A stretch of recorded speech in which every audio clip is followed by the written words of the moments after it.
အများနဲ့ဆိုတဲ့ကိုသွားမိရတဲ့ချင်းလေးဖြစ်ပါတယ်ဒီချင်းလေးကသူ့ရဲ့ history ရှိပါတယ်လကားဘယ်လိုကောမလဲဒီတိုင်းသူ့ဘာသူရေးတဲ့ချင်းလေးမဟုတ်ပါဘူးဆရာကြီးဦးတိပိယုံကိုကြောင်းလဲလာတဲ့အချိန်မှာမူကြီးစေဝါပြောင်းလဲလာတယ်ဆိုတော့ဘယ်သူမှအယုံကြည်မရှိဘူးသူမပြောင်းလဲတော့အသင်းတော်အားလုံးကဆူတောင်းပေးတယ်သူပြောင်းလဲလာတဲ့ခါကျတော့အသင်းတော်ကားတွေကပိတ်သွားတယ်ဘာဖြစ်ဆိုတော့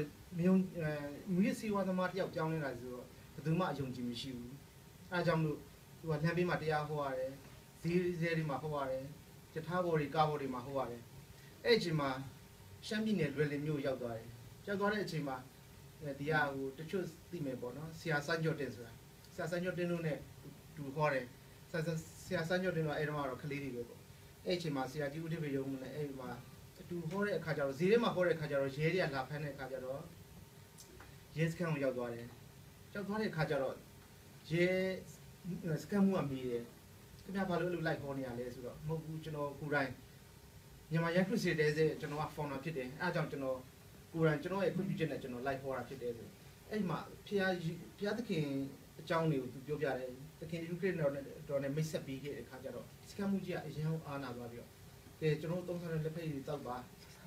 ပြောပြီးတော့ကျွန်တော်အားနာပါတယ်ခုဘက်အသိတော်ရှိတဲ့သင်းရုပ်ဆရာကြီးကတိုင်လို့ကျွန်တော်လာဖမ်းခြင်းဖြစ်ပါတယ်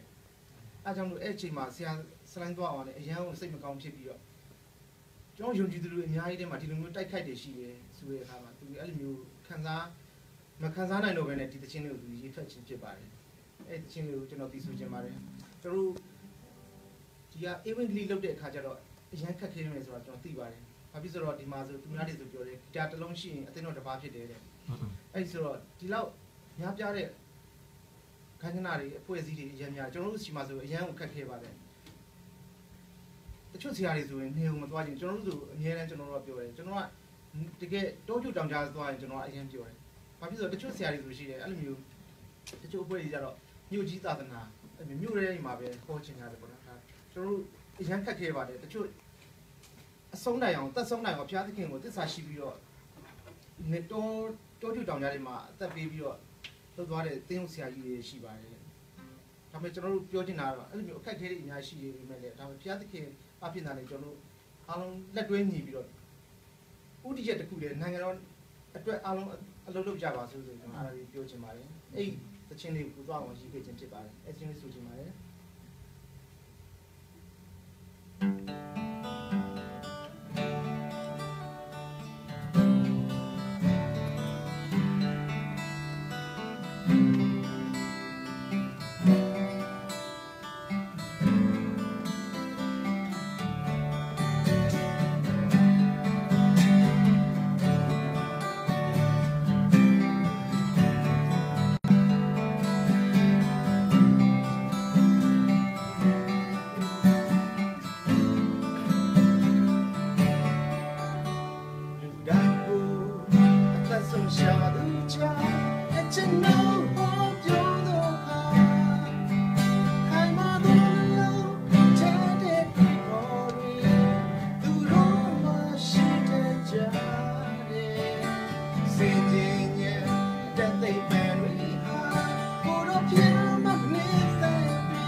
ချ